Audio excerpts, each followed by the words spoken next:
తాకట్లో ఉన్న మీ బంగారాన్ని విడిపించి ఆ రోజు ఆన్లైన్ రేటుకి కొంటాం. Sharma gold company. నమస్తే, మీరు చూస్తున్న సుమన్ టీవీ. నేను మీ కీర్తి. ద్వాదశ రాశిలో భాగంగా ధనస్సు రాశి వారికి ఫిబ్రవరి 1వ తారీఖు నుంచి 15వ తారీఖు వరకు ఎలా ఉండబోతోంది మనకు తెలియజేయడానికి మనతో పాటు ప్రముఖ ఆస్ట్రాలజర్ బ్రహ్మశ్రీ నందిబట్ల శ్రీహరి శర్మ గురువు గారు ఉన్నారు. నమస్తే గురుగారు. వాగర్థావివ సంపృక్తౌ వాగర్థ ప్రతిపత్తయే జగతః పితరౌ వందే పార్వతీ పరమేశ్వరౌ. సదాశివసమారంభాం శంకరాచార్య మధ్యమాం అస్మదాచార్య పర్యంతం వందే గురు పరంపరాం. ఆదిత్యాయ చ సోమాయ మంగళాయ బుధాయ చ గురుశుక్ర శనిభ్యశ్చ రాహవే కేతవే నమః. శృంగేరి జగద్గురు పీఠాధిపతులకి, కంచిపీఠాధిపతులకి నమస్కారములు తెలియజేసుకుంటూ కార్యక్రమాన్ని ప్రారంభిద్దాం. గురుగారు, ధనుస్సు రాశి వారికి ఫిబ్రవరి 1 నుంచి 15వ తారీఖు వరకు ఎలా ఉండబోతుంది దయచేసి తెలియజేస్తారా? ఫిబ్రవరి 1వ తారీఖు నుంచి 15వ తారీఖు వరకు ధనుస్సు రాశి వారికి ఏ విధంగా ఉండబోతుందో తెలుసుకునే ముందు గ్రహస్థితి తెలుసుకుందాం. ఇక 2వ ఇంట రవి బుధుడు, 3వ ఇంట శని, 4వ ఇంట శుక్రుడు రాహువు, 6వ ఇంట గురువు వక్రీకరించి స్థితి పొంది ఉండడం, 7వ ఇంట కుజుడు స్తంభించి వక్రీకరించి ఉండడం, దశమ స్థానంలో కేతువు. వెరసి చూసుకున్నట్లయితే గ్రహస్థితిగతులు అనుకూలంగానే ఉన్నాయి, కానీ ప్రతికూలతలు కొన్ని గ్రహాల ప్రభావం, అలాగే గ్రహ సంచారము మిశ్రమ ఫలితాలు అనేటువంటివి కలగబోతున్నాయి. కాబట్టి ఏ గ్రహాలు ఏ విధంగా ఈ 15 రోజుల పాటు మీకు సమస్యలు మంచి చెడు తీసుకొస్తాయో తెలియజేసుకుందాం. ముఖ్యంగా ప్రధానంగా మీరు చేస్తున్నటువంటి వృత్తి ఉద్యోగ వ్యాపారాల్లో మీకు మంచి జరుగుతున్నటువంటి కారణం చేత మీరు ఒక ఆందోళనతో ఉంటారు. మంచి జరుగుతుంది కాబట్టి ఆందోళన, కానీ ఆ ఆందోళన కుటుంబ సభ్యుల మీద చూపించడం వల్ల కుటుంబ సభ్యులతో వాగ్వివాదాలు, చికాకులు పెరిగేటువంటి అవకాశాలు గోచరమవుతున్నాయి. ప్రభుత్వ పరంగా పనిచేస్తున్నటువంటి ఉద్యోగస్తులు కానీ, ప్రైవేటు ఉద్యోగస్తులు కానీ ఎవరైతే ఉంటారో మీరు చేయనటువంటి తప్పుకి మీరు బాధలు పడాల్సినటువంటి పరిస్థితి వస్తుంది, ఇబ్బందులు పడతారు. కాబట్టి జాగ్రత్తలు పాటించండి. ఇక 12వ తారీఖు తర్వాత ఎవరైతే నిరుద్యోగస్తులు ఉంటారో వారికి ఉద్యోగం లభించి తీరుతుంది.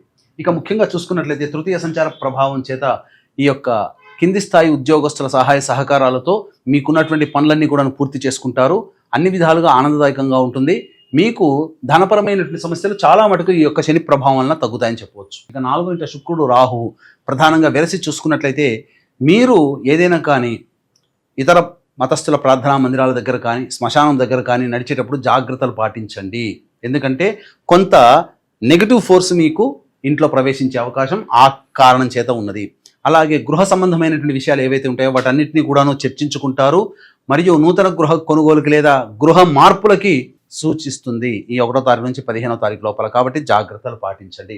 ఇక గురువు 6వ స్థానంలో వక్రీకరించే స్థితి పొంది ఉన్నటువంటి కారణం చేత ముఖ్యంగా ధనాన్ని పొందడం కోసం ధనపరమైన సమస్యలు ఎదుర్కొంటారు తప్ప ముఖ్యంగా ఈ సంబంధించినటువంటి గురువు అనుగ్రహం సంపూర్ణంగా ఉంది. ఎన్ని సమస్యలు వచ్చినప్పటికీ కూడాను మీరు పెద్దల యొక్క సహాయ సహకారంతో మీరు అన్ని కూడా విజయాన్ని పొందుతారని చెప్పవచ్చు.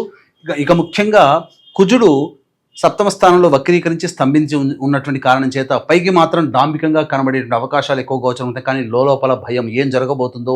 మనం చెప్పినటువంటి మాట బయటికి మాత్రం అందరికీ మాట ఇచ్చేసేస్తారు, కానీ ఆ మాట ఇచ్చిన తర్వాత నెరవేర్చుకోవడానికి చాలా కష్టపడాల్సినటువంటి పరిస్థితి వస్తుంది. కాబట్టి ఆచితూచి స్పందించి మీరు వ్యవహారాలు నడుపుకోండి 15వ తారీఖు వరకు.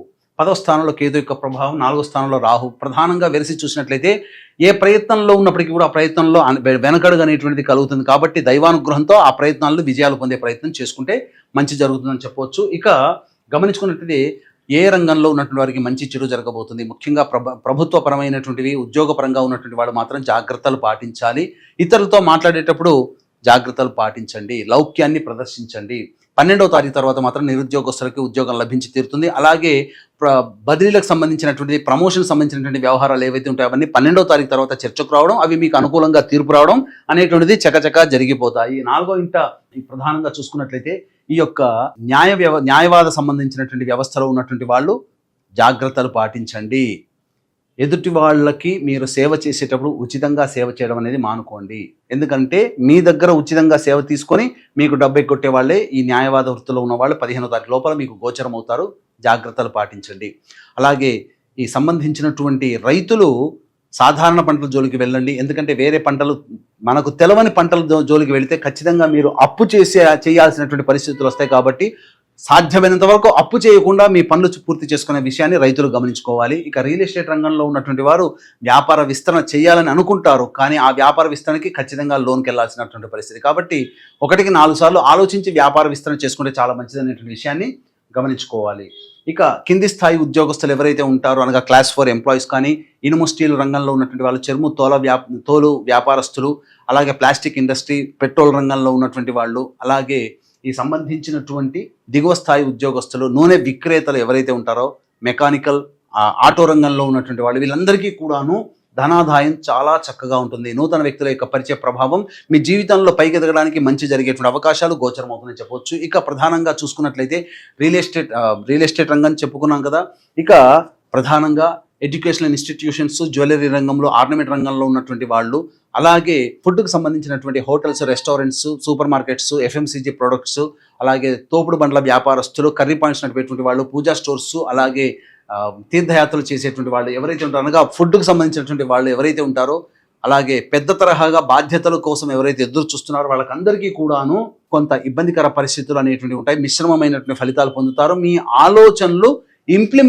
ఆలోచనలు బాగా ఉంటాయి, కానీ ఇంప్లిమెంటేషన్ అనగా ఆ ఆలోచనలని మీరు ప్రతిపాదించి దాన్ని అమలు చేసే విధానంలోనే మీకు లోపాలు కలుగుతాయి. తద్వారా మీరు ఆగిపోవాల్సినటువంటి పరిస్థితి వస్తుంది. కాబట్టి ఆలోచన చేసి పెట్టుకోండి. కాలం కలిసి వచ్చినప్పుడు ఆ ఆలోచనల్ని ఇంప్లిమెంటేషన్ రూపంలో పెట్టుకొని తద్వారా మీరు ముందడుగు వేయచ్చు. లేకపోతే పెద్దల యొక్క సహాయ సహకారాలు తీసుకొని మీ యొక్క ప్రణాళికల్ని రూపొందించుకొని అమలు చేసే ప్రయత్నం చేయండి. తప్పకుండా విజయాన్ని పొందుతారు.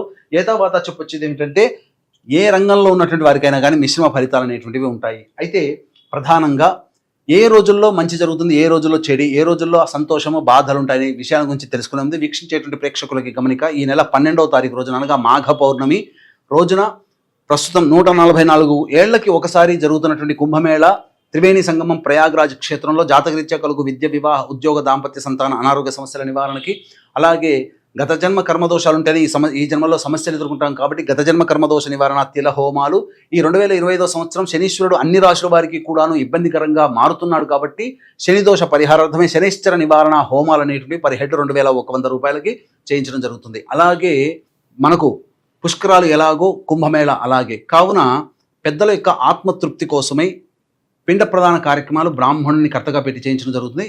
వీటి వివరాలు కార్యక్రమ తదనంతరం కాంటాక్ట్ చేసి తెలుసుకోవచ్చు, గోతనామాలు నమోదు చేసుకోవచ్చు. అయితే ప్రస్తుతం కుంభమేళాలో పరిస్థితులు అనుకూలంగా ఉంటే ఖచ్చితంగా ప్రయోగ క్షేత్రంలో చేస్తాం, లేకపోతే మాత్రం ఖచ్చితంగా ఈ కాశీ క్షేత్రంలో ఈ కార్యక్రమాలు చేయించడం జరుగుతుందని చెప్పవచ్చు. ఇక ప్రధానంగా 1వ తారీఖు రోజున నూతన వ్యక్తులు మీకు పరిచయం అవుతారు. అలాగే వాళ్ళ ద్వారా మీకు మంచి జరుగుతుంది. అలాగే రాని బాకీలు వసూలు అవుతాయి. మీ యొక్క ఖర్చుల అవసరాలకి తగ్గట్టుగా మీ సమస్యలు పరిష్కారం చేసుకుంటారని చెప్పవచ్చు. ఇక 2, 3, 4, 5 తారీఖుల్లో వాహనం నడిపేటప్పుడు జాగ్రత్తలు పాటించాలి. మీ ఆరోగ్యం పట్ల శ్రద్ధ వహించాలి. తల్లిగారి ఆరోగ్యం పట్ల శ్రద్ధ వహించాలి. గృహోపకరణాలు, వాహన మరమ్మతులు, వాహన కొనుగోలుకు సంబంధించి గృహోపకరణాలకు సంబంధించి ఖర్చులు అధికంగా ఉంటాయి. మనస్సు ప్రశాంతంగా ఉండదు. ఎంత కష్టపడ్డా ఫలితం పొందలేకపోతున్నాం అనేటువంటి బాధ మిమ్మల్ని ఎక్కువగా బాధిస్తుందని చెప్పవచ్చు. ఇక ప్రధానంగా స్త్రీలతో ఈ 2, 3, 4, 5 తారీఖులో విభేదాలు పెరుగుతాయని చెప్పవచ్చు. ఇక 6, 7, 8, 9, 10 తారీఖులో కనుక చూసుకున్నట్లయితే రాని బాకీలు వసూలు అవుతాయి. ముఖ్యంగా మీ యొక్క ఖర్చులని మీరు అధిగమించి మీరు ఆదాయాన్ని పొందుతారు. అలాగే మిత్రుల యొక్క సహాయ సహకారాలతో మీకున్నటువంటి పనులని పూర్తి చేసుకుంటారు. ఆనందంగా ఈ 6, 7, 8, 9, 10 తారీఖుల్లో గడుపుతారు. ఏదైనప్పటికీ కూడాను మీ పనులన్నీ కూడాను చకచకా జరిగిపోతాయని చెప్పొచ్చు. ఇక 11, 12, 13, 14 తారీఖులో కనుక గమనించుకున్నట్లయితే మీ ఆరోగ్యం పట్ల శ్రద్ధ వహించాల్సినటువంటి పరిస్థితి. ఏ పని చేయాలన్నా కానీ మానసికమైనటువంటి ప్రశాంతత ఉండదు. అలాగే ఎప్పుడు కూడాను ఒక జిగ్జాగ్ లాగా ఉంటుంది. అలాగే సంతానంతో విభేదాలు, సంతాన మూలకంగా ఖర్చులు, సమస్యలు పెరుగుతాయని చెప్పవచ్చు. ఈ యొక్క సంబంధించినటువంటి 11, 12, 13, 14 తారీఖుల్లో ఉన్నటువంటి ఖర్చుల్ని వాయిదా వేసుకోవడం చాలా మంచిది. ఎందుకంటే ఆకస్మికంగా ఖర్చులు పెరుగుతాయని చెప్పవచ్చు. ఇక 15వ తారీఖు రోజున మీకు ఉద్యోగ సంబంధమైనటువంటి విషయంలో మీకు మంచి జరుగుతుంది. అలాగే 15వ తారీఖు రోజున నిరుద్యోగస్తులకి మంచి శుభ సమాచారం ఈ ధనుసు రాశిలో జన్మించినటువంటి వారు పొందుతారని చెప్పవచ్చు. రైట్. మరి ధనుసు రాశి వారు ఎలాంటి పరిహారాలు పాటించాలంటారు గురుగారు? ఈ 1వ తారీఖు నుంచి 15వ తారీఖు వరకు ధనుసు రాశిలో జన్మించినటువంటి వారికి సమస్యల పరిష్కారం కోసం ప్రతిరోజు కూడా సుబ్రహ్మణ్య భుజంగ స్తోత్ర పారాయణము, అలాగే సూర్యుడికి నమస్కారం, సూర్యాష్టకం 6 సార్లు పారాయణం చేయడం, తరచూ విష్ణు దేవాలయ సందర్శన చేసుకుంటే చాలా మటుకు సమస్యలు పరిష్కారం అవుతాయి. అలాగే ఈ యొక్క సమస్యలు అధికంగా ఉన్నట్లయితే మీ యొక్క జన్మజాతకంలో నడుస్తున్నటువంటి గ్రహ దశాంతర దశ యొక్క ప్రభావాలు. కావున దగ్గరలోని మంచి ఉపాసనా పరులైనటువంటి జ్యోతిషులను సంప్రదించి వారి సలహాలు, సూచనలు కనుక పాటించినట్లయితే మరింత మెరుగైనటువంటి జీవితాన్ని పొందుతారని తెలియజేయవచ్చు. సంతోషం అండి, ధన్యవాదాలు. సర్వం శ్రీ ఉమామహేశ్వర పరబ్రహ్మార్పణమస్తు.